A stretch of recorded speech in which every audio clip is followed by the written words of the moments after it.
This is beautiful Remy, and she's supported here today by her family, her mum Tracy, her sister Charlotte, along with her aunties Ange and Zoe, Uncle Lance and Nan Annette. Please make Remy feel welcome.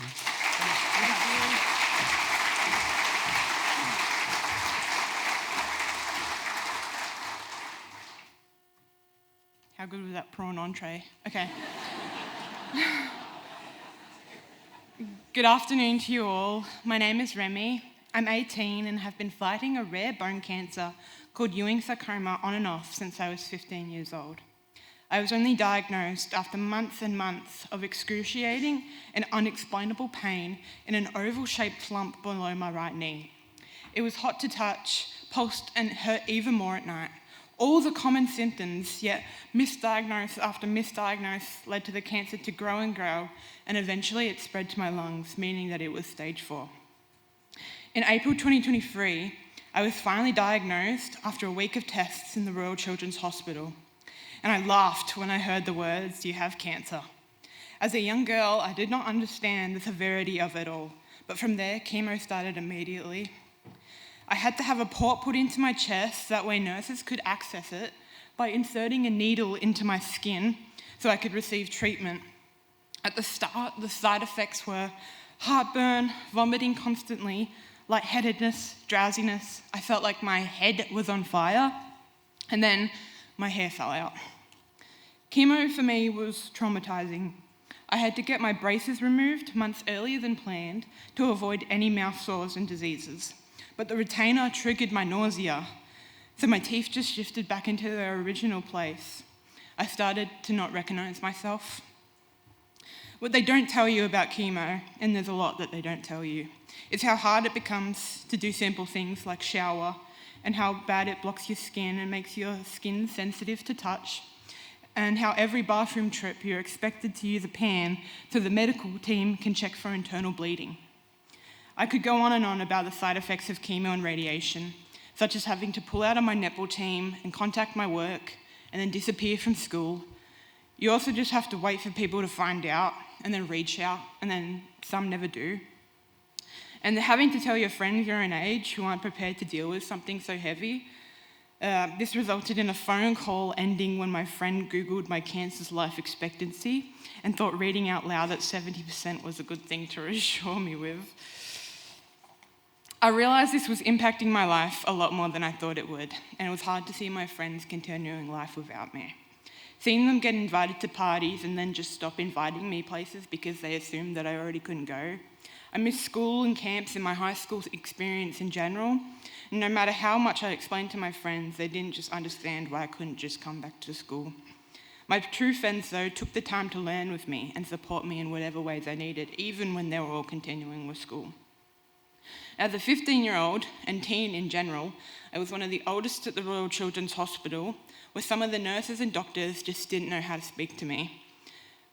Shout out to Tanya, who is here today, for not being one of those people, and being someone I could always talk to.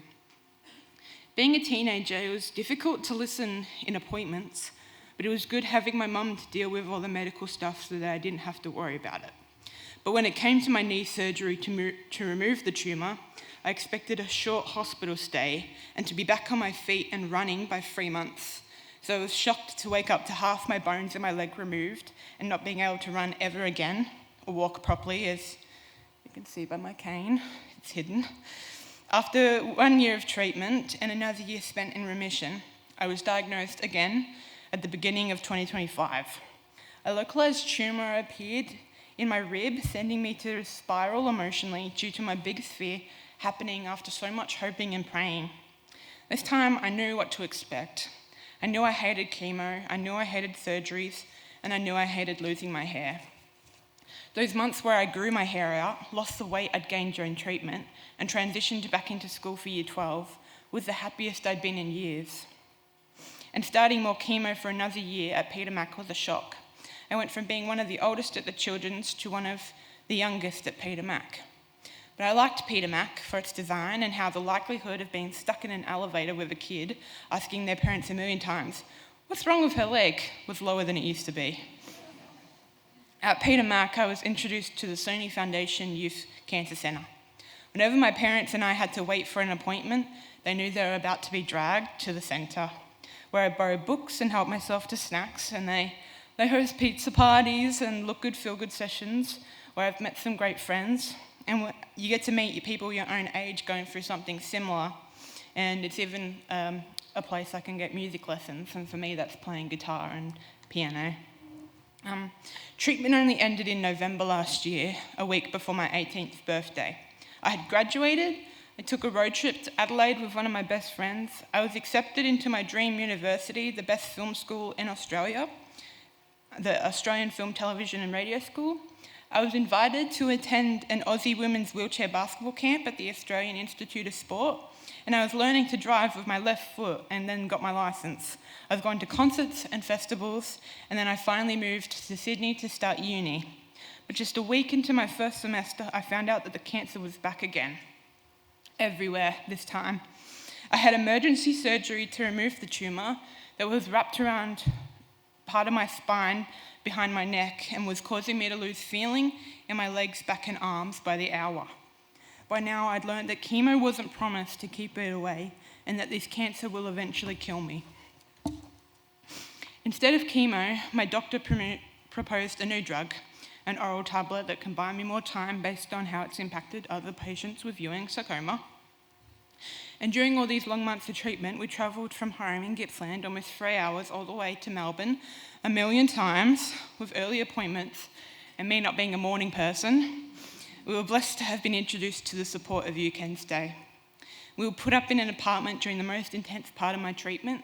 Just being 5 minutes from the hospital, the Quest apartment allowed me my own space whenever I wasn't in the hospital. A place family and friends could visit me without having to see the gruesome sight of me hooked up to multiple machines and chemo bags. For Mum and Dad, it also meant that they didn't have to drive hours and hours every week just to get me my treatment.